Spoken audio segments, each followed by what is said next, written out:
afternoon to all of you. Maybe we can make this very interactive. So each one of you can ask me a question. Okay, I'll first talk a little bit about some of my thoughts about this. The topic, I hope there is no change in the topic. This is all about challenges in building a social venture. All right.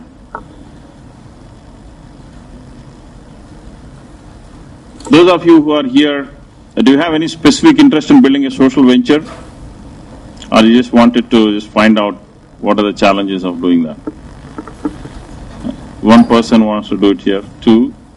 Any of you? Three? Okay. All right, it's no. This is also a problem in building social ventures. I'll get to the point with that one there. As you all know that we have two countries in this country. That's one is India, the other one is Bharat. So India is where we keep talking about the urban India. It's about 20% of the people live in urban India. About 80% of the people live in non-urban locations, whether districts or villages, whatever it is. That's Bharat for us. So the businesses that we build, various things, and these days we look at from those two contexts, the haves and have-nots. The 80% of the people, which I'm referring to as Bharat, they contribute to about 20% of the GDP. So I think it looks like this our 80-20 rule is going here also. So now, most of us in the last 20 years, we are saying that we are building a lot of businesses here. It is all about this 20%, which is significant. This 20% is also over 200 million, which is bigger than many countries in the world. Yeah, just probably it will be third largest country after China and US. Now the topic that I would focus on today is building a social enterprise. Social enterprise not necessarily only for rural folks. It could be anything that which has a larger impact. Is mentioned two of them. There's a third he did not mention. That's Cognizant Technology Solutions. That was my first venture actually. Then subsequently I had another one called Satyam Enterprise Solutions, which merged with Satyam. Then I came out in 1999. So thank God I didn't stay until last year. Subsequently, from year 2000 onwards, a few of our friends together, just like you guys, who went to university together. By the way, I went to IIT Madras for 1 year, so but I don't have a degree from here. So just only 1 year of my master's program, 1983-84, and then I left in 84 to US. Did my master's there and then came back to India. So few of us came together and put a fund. So initially we did focus about what you are talking about. Is we thought that we made a significant money for us. It's not big in the Indian context or the world context, but from where we started our careers, it was not bad. So especially when I sold my company to Satyam, and I got significant money. And we started this with a lot of those young blood, wanting to do good kind of stuff. And we have faced quite a few challenges in the next 5 years. So I'm not very proud to say that, but interestingly, that last 5 years we haven't done anything. We've been again like many people trying, investing in companies primarily to make money, because we also have an institutional money. So we go and raise money from pension funds, foundations, sovereign money. So when we do that, they judge us based on how we perform.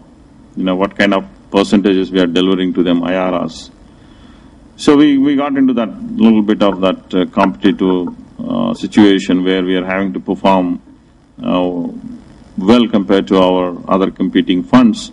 So in our field, like many other things, you just want to be like, top 1, 2, 3, same thing here also. We say top quartile kind of stuff.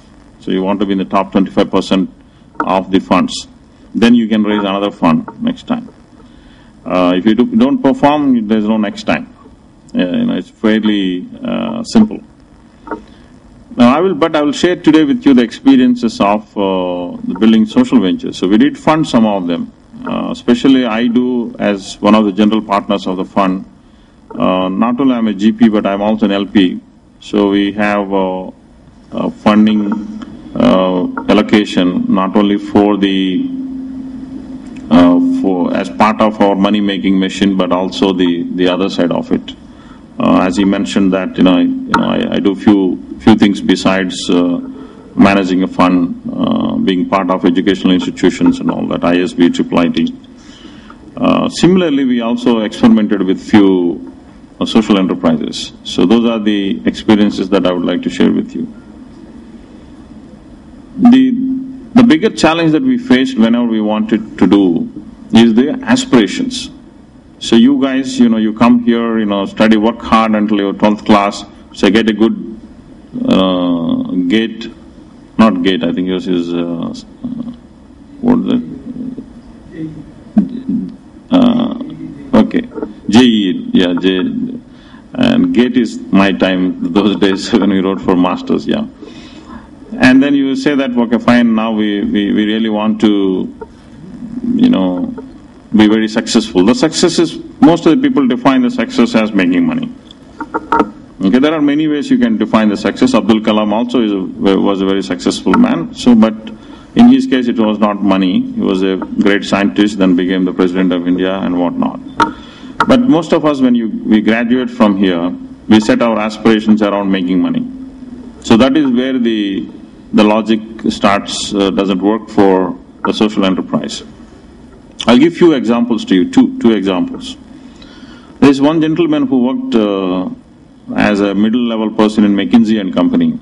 And you know very well, to reach there, it will be somebody like you with an MBA degree, and then got into as a McKinsey partner, not really senior partner, but somewhere in the middle level, came out.